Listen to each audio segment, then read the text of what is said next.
국민들께서 가장 궁금해하시는 것은 헌법재판소가 어떤 결정을 내릴 것인가, 언제 내릴 것인가 네. 이겁니다. 선관위 때문에 시간 너무 끌었다 그죠? 네. 근데 워낙 중요한 문제도 맞죠 이게. 네, 그다음 제일 중요한 거는 지금 대한민국 5,300만의 가장 큰 이슈나 또 지금 헌법재판소의 시간이죠. 네, 우리 윤석열 대통령이 탄핵이 인용돼서 파면되느냐, 네. 아니면 그 뭐 각하나 기각돼 가지고 직무 복귀하느냐? 복귀하느냐. 네, 그런데 저는 지금 국민들께 역시 마찬가지로 지금부터가 중요하다고 생각해요. 아 지금부터가. 네, 왜냐하면은 네, 지금 오늘이나 오늘 또 당장 인터넷 뉴스나 TV에 보면은 여론몰이 하고 있어요. 민주당이 아 여론몰이 하고 언론도 똑같습니다. 어떤 지금. 무리를 하고 있다? 예를 들면 네, 자 단적으로 첫 번째 질문. 네.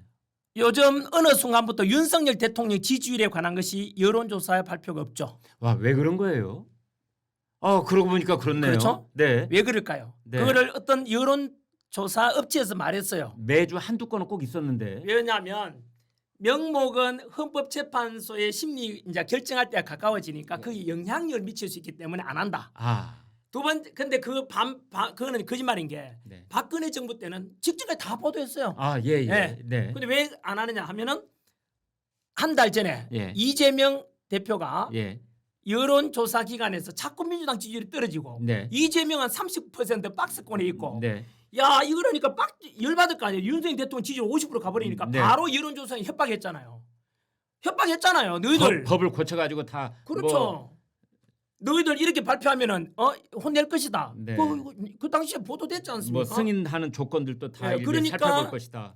얼마 전에 네. 뭐 여론조사 업체가 발표했죠. 우리 여론조사 기관도 기업지다. 이율 남겨야 되는데, 예? 남겨야 되는데 이거 힘 있는 사람이 이렇게 압박 넣으면은 앞으로 우리가 영업하기가 힘들다. 아, 예. 당연히 협박받은 거 아닙니까? 그러니까 대통령에 대한 지지율을 발표 못하는 거예요. 하. 대신에 뭘 발표하느냐? 당연 이재명 대표 네. 지지율이 얼마냐? 대선 적합도는 누가 몇 %냐? 이것만 나오잖아요. 그거는 이제 이재명 대표가 항상 1등이니까. 그렇죠. 네. 왜 그럴까요? 그게 바로 국민 여론을 속이는 거죠. 본심은 아닌데 네. 윤석열 대통령 지지율 아예 안 묻도록 하고 그게 여론조사가 다 눈치 보잖아요. 그리고 뭐 제 친한 친구이자 그 서정우 변호사 말하기를 네. 리얼미터 유명한 여론조사 기관이잖아요. 예. 그리고 한국갤럽 네. 그거 전부 다 야당 쪽이래요. 아. 뭐 서정우 변호사 이야기하더라고요. 네. 저 옮기 그냥 이야기는 제가 생각한 거 아닙니다. 이거 네. 뭐 음모론도 아니고 네. 쉽게 말하면 그래서 그 리얼미터에서 어제 나온 게 이재명 이제 야당 대표 지지율이 46%까지 나왔대요. 그렇더라고요. 드디어 박스권을 넘었다 해서 또 막 보도하잖아요. 네. 속이는 거죠. 음. 왜냐하면 실제로는 저는 그렇지 않다고 보거든요. 네. 바로 아까 말씀드린 대로 여론조사 기관이 기울어져 있다는 걸 국민들한테 알아야 됩니다. 여론조사 믿으면 안 됩니다. 왜? 이재명이 협박해가지고 그 결과 발표하니까 네. 그게 객관성이 유지할 수 있습니까? 그 점은 지금 전 선생님 말씀하시니까 왜 윤석열 대통령 지지율을 뭐 51%를 찍었다. 저는 69 이상이 넘었다고 생각하거든요. 48%다. 계속해서 여론조사가 정기적으로 나오다가 어느 순간부터 딱 단절이 됐어요. 그리고 3.1절 이후로 또 달라지잖아요. 여론이 지금 네. 이제 뉴스에 나오는 게 뭐냐면 네. 3.1절 날 이재명 대표는 충격이 있었죠. 왜냐하면 야당 민주당 다 참여해라 탄핵 찬성 집회에 갔지 않습니까? 이재명 대표는 앞장서서 동료를 그렇죠. 했어요. 그러니까 국민의힘 지도부는 갈까 말까 그렇죠. 끝까지 국민의힘은 망설이고 그냥 있는데. 알아서 가라 했고 네. 그 민주당에서는 너 국민의힘 왜 나서냐 하다가 적어도 당 차지해서 나가버려. 그래 나와버렸어요. 언제나 내로남불이에요. 네. 예? 네. 그리고 나갔는데 막상 뚜껑 열어보니까 탄핵 찬성 쪽에서는 경찰 추산 18,000명. 그런데 탄핵 반대, 윤석열 대통령 탄핵 반대한다는 쪽에서는 광화문 여의도 합히니까 통계상 12만 명이 나왔어요. 네. 경찰 추산만. 네. 실제로는 뭐 몇백만 명 왔다고 한 보도도 있었지만 네. 뭐지? 이재명도 가서 다 막 오라 했는데 와보니까 탄핵 반대보다 찬성은 10분의 1밖에 안 돼 거의. 그날 저녁에 이재명 대표가 충격 먹었다고 그런 얘기가 있었어요. 그럼요. 그건 네. 당연하겠죠. 뭐지? 네. 그게 민심입니다. 온 힘을 다했는데도 탄핵 반대에 그래서 6분의 국민 1, 여러분, 7분의 1밖에 안 됐으니. 국민 여러분께서 아셔야 될 게 언론에 우리는 속고 있죠. 언론에 속고 있고 여론조사에 속으면 안 돼요. 그게 바로 3.1절 이후로 달라지는 게 그거든요.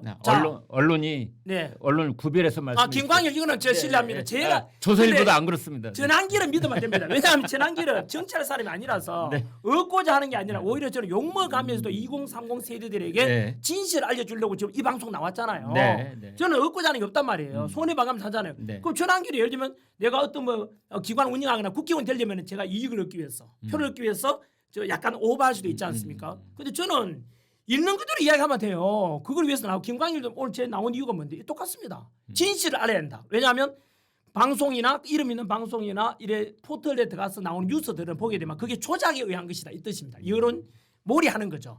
예를 들면 뭐 헌법재판관들 8대 0으로 인용할 것이다. 전문가 입장을 빌리면 법 전문가의 의견에 의하면 8대 0으로 대통령은 바로 저거 될 것이다. 파면될 것이다라고 하니 그것 전부 여론몰입니다. 그 전문가들 가보면은 실제 전문가냐? 그 전문가 중에도 민주당 끈앞불이 있을 수 있잖아요. 네. 그 객관적으로 볼 수 없잖아. 그게 언론과 민주당 한 끈앞불 그런 말을 한다는 것 자체가 그럼요. 그래서 저는 국민들을 그래서 계속해서 이재명 대표에 대해서 46% 넘었다 드디어 봐라 적합도는 압도적이지 않냐 국민의힘의 김문수 봐라 10몇 프로밖에 안 이렇게 하잖아요. 예를 들면요. 자꾸 국민들 하여금 계속 바라보게 하는 그게 바로 저는 국민들을 속이는 거라고 봐요. 그러니까 그런 입장에서 여론몰이 하니까 저는 이렇게 해서 김광일 나와가지고 진실을 알려야 되겠다 입장이 들고 그때 3.1절 날 집회 그게 국민의 뜻입니다. 그래서 10배 이상의 많은 탄핵 반대 대통령 복귀시킨다고 실제로 그 지난번에 이제 발표될 때 50% 넘을 때 했지 않습니까? 그 윤석열 대통령. 그런데 여기서 하나 여쭙고 싶은 게 이런 겁니다. 이제 그 지방에 있는 도시들을 쭉 전선생님을 같이 이제 그럼요. 가셔서 집회에 참석을 하셨잖아요.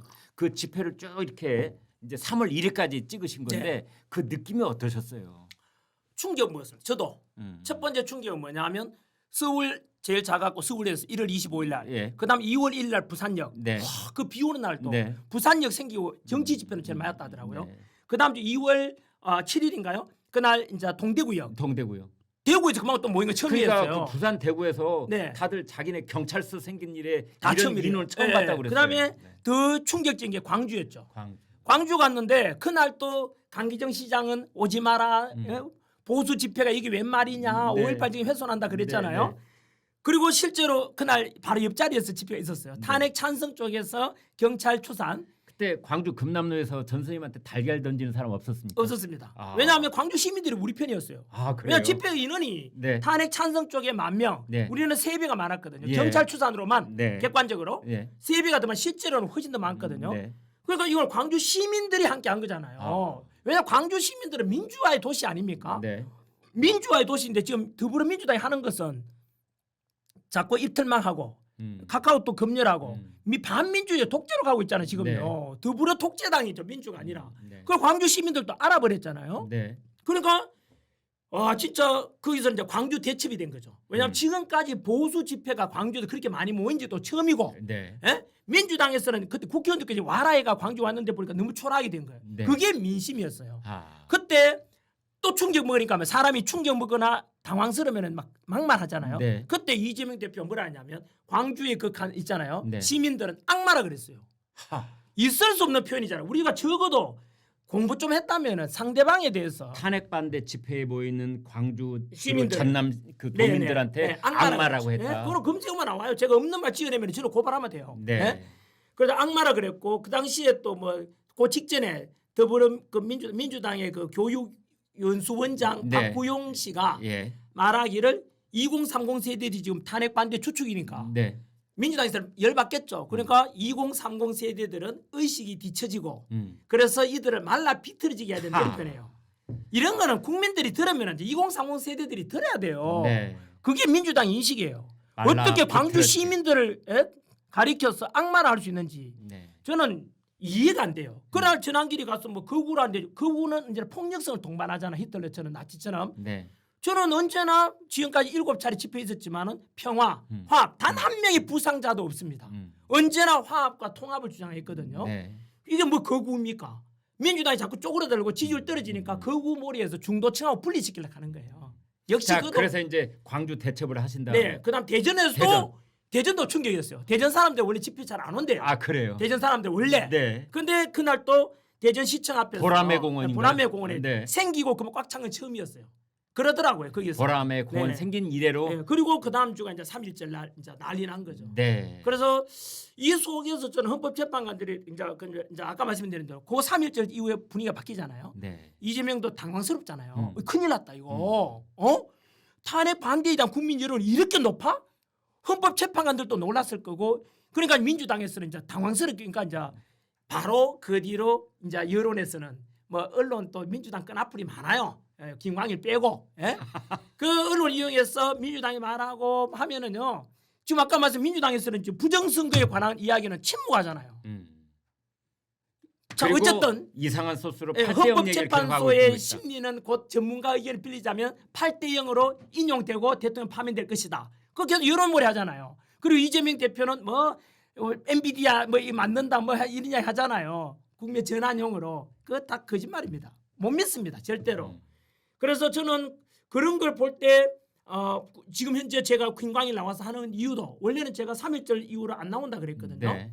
나온 이유도 이겁니다. 국민들은 또 호도하잖아 지금요. 그래서 저는 진실을, 이 방송 보는 분들은 진실을 보고 있는 거예요 지금.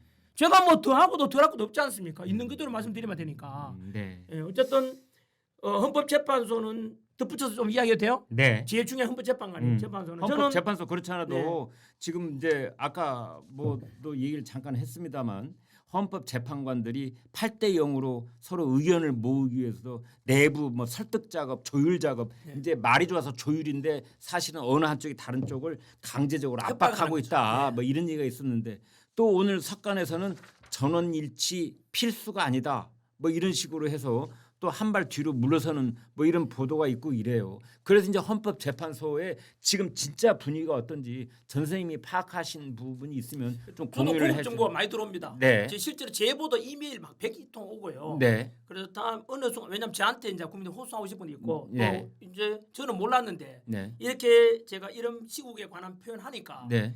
고급 정보들도 많이 오더라고요. 가령 헌법재판소에 누군가 내부자가 네. 익명으로 이메일 보내드릴 수도 있고. 네, 그래서 네.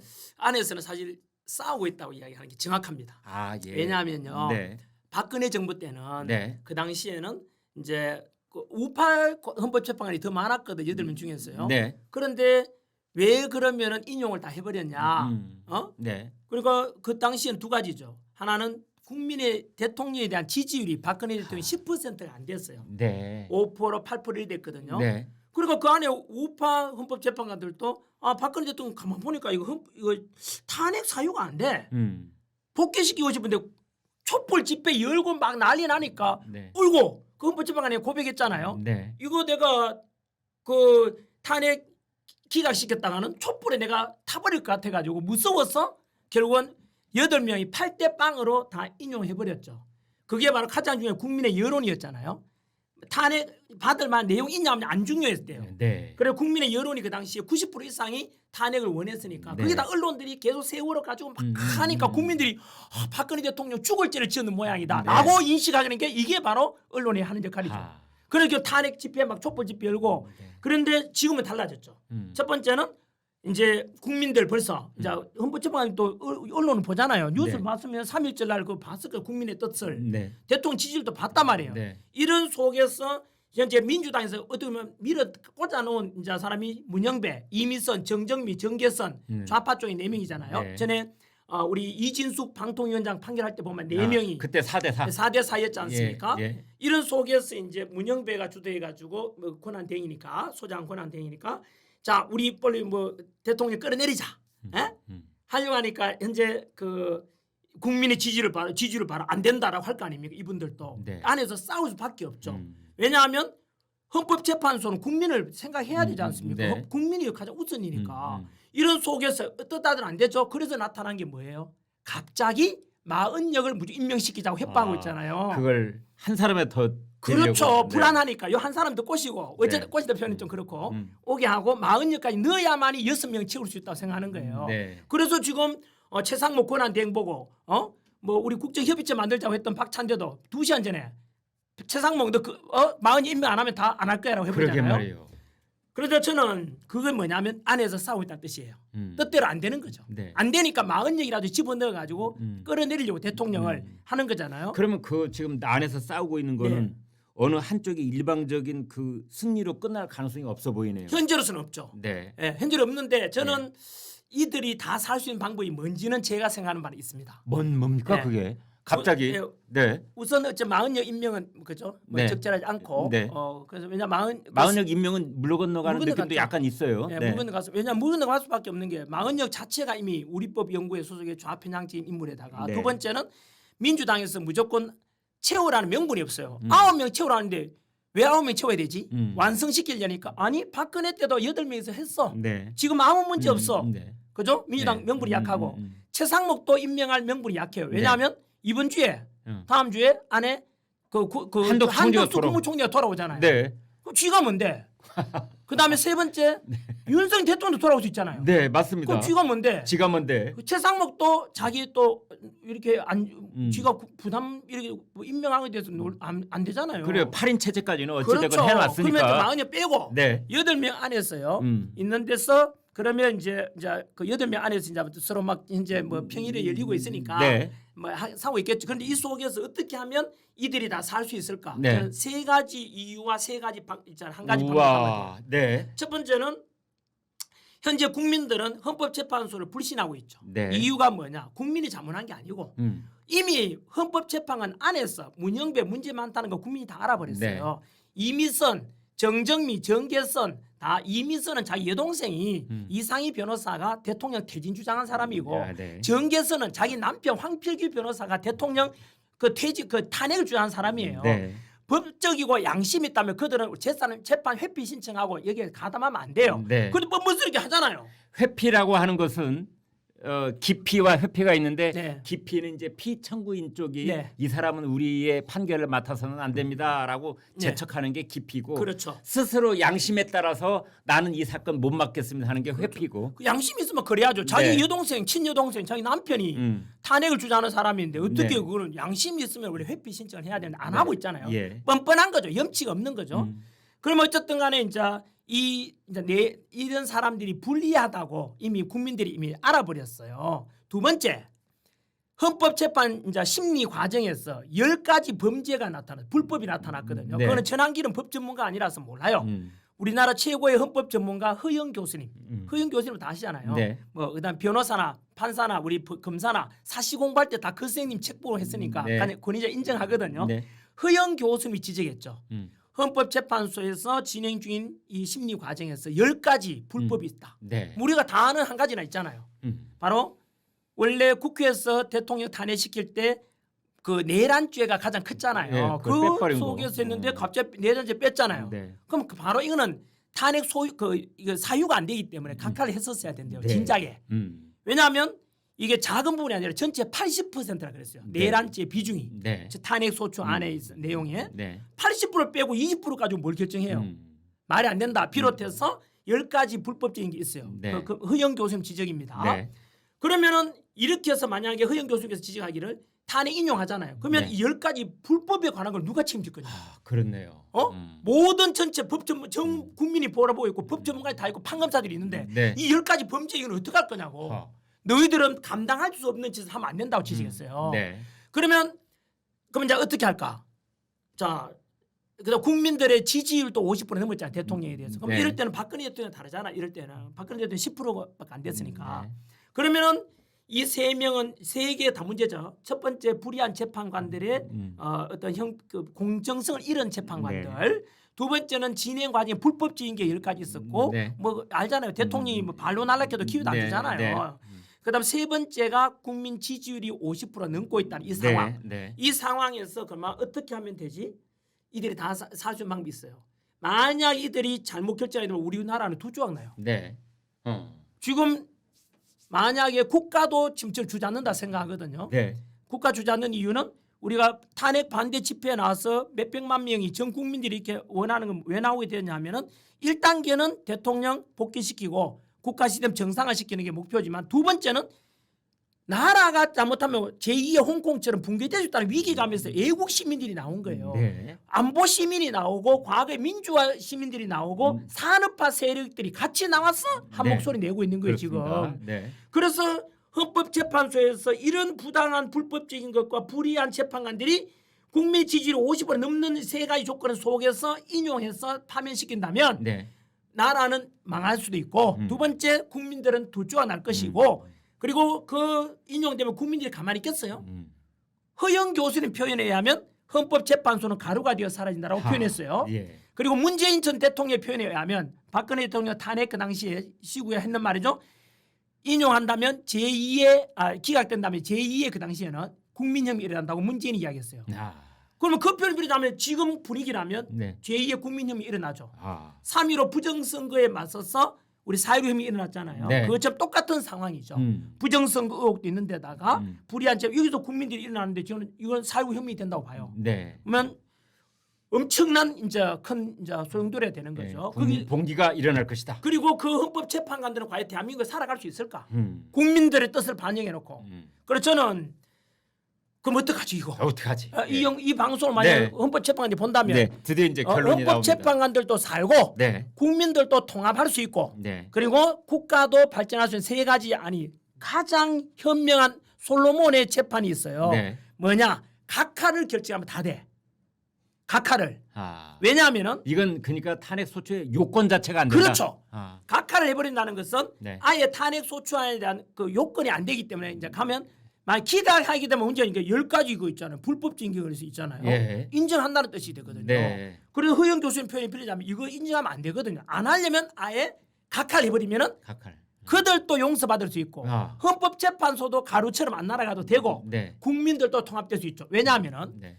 각하해버리면은 자 민주당 쪽에서나 탄핵 찬성 쪽에서는 어떻게 해야 되느냐면 다 봤잖아요. 민주당에서 이렇게 집어넣어가지고 문영배, 이미선, 정정미, 정계승가 집어넣어가지고 했음에도 불구하고 각하가 내려질 때는 얼마나 잘못됐으면 그랬겠냐에 대해서 국민들이 납득을 다 해버려요. 네. 납득을 해버린다고. 아. 그러면은 헌법재판관들도 살고 헌법재판소도 살 수 있고 그리고 국민들도 통합할 수 있고 그리고 대통령도 직무격 국가도 다시 시스템 정상화되어 자유민주주의 체제를 지킬 수 있다. 모든 것이 제자리로 돌아오는 그렇죠. 봄이 될 수가 그렇습니다. 있다. 맞습니다. 예. 그런데 그 네. 각하의 가능성 어느 정도 있다고 보십니까? 저는 100%입니다. 왜냐하면 네. 적어도 국가의 발전을 생각, 국민의 통합을 생각하는 있다면은 네. 그 헌법재판관들은 반드시 각하를 내린다고 생각합니다. 저는 100%. 네. 문영배, 이미선, 정정미, 정계선 다 네.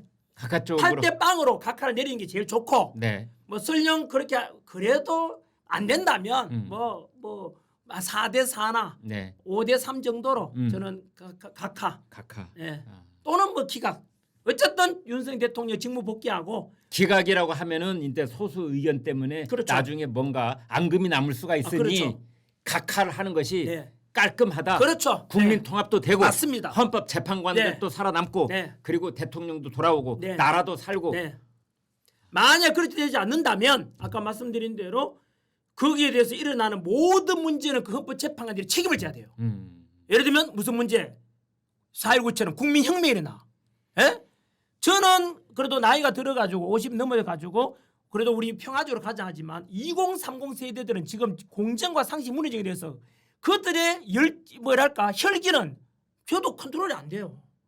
어떤 일이 벌어질지 저는 몰라요. 서부지법 사태처럼 알 수 없죠. 그리고 그렇게 돼서 일어나면 유혈 사태 일어나거나 예를 들면요. 많은 문제 생긴다면 그 모든 것의 원인은 이 헌법재판관들이 저는 잘못이라고 생각해요. 책임은 그들이 져야 돼요. 그래서 그렇게 되면은 허영 교수님 표현대로 헌법재판소도 가루가 되어 사라질 것이고 전한길 표현을 빌리자면 원래가 을사년이니까 제2의 을사 오적들로 그들은 역사의 기록이 남을 겁니다. 하.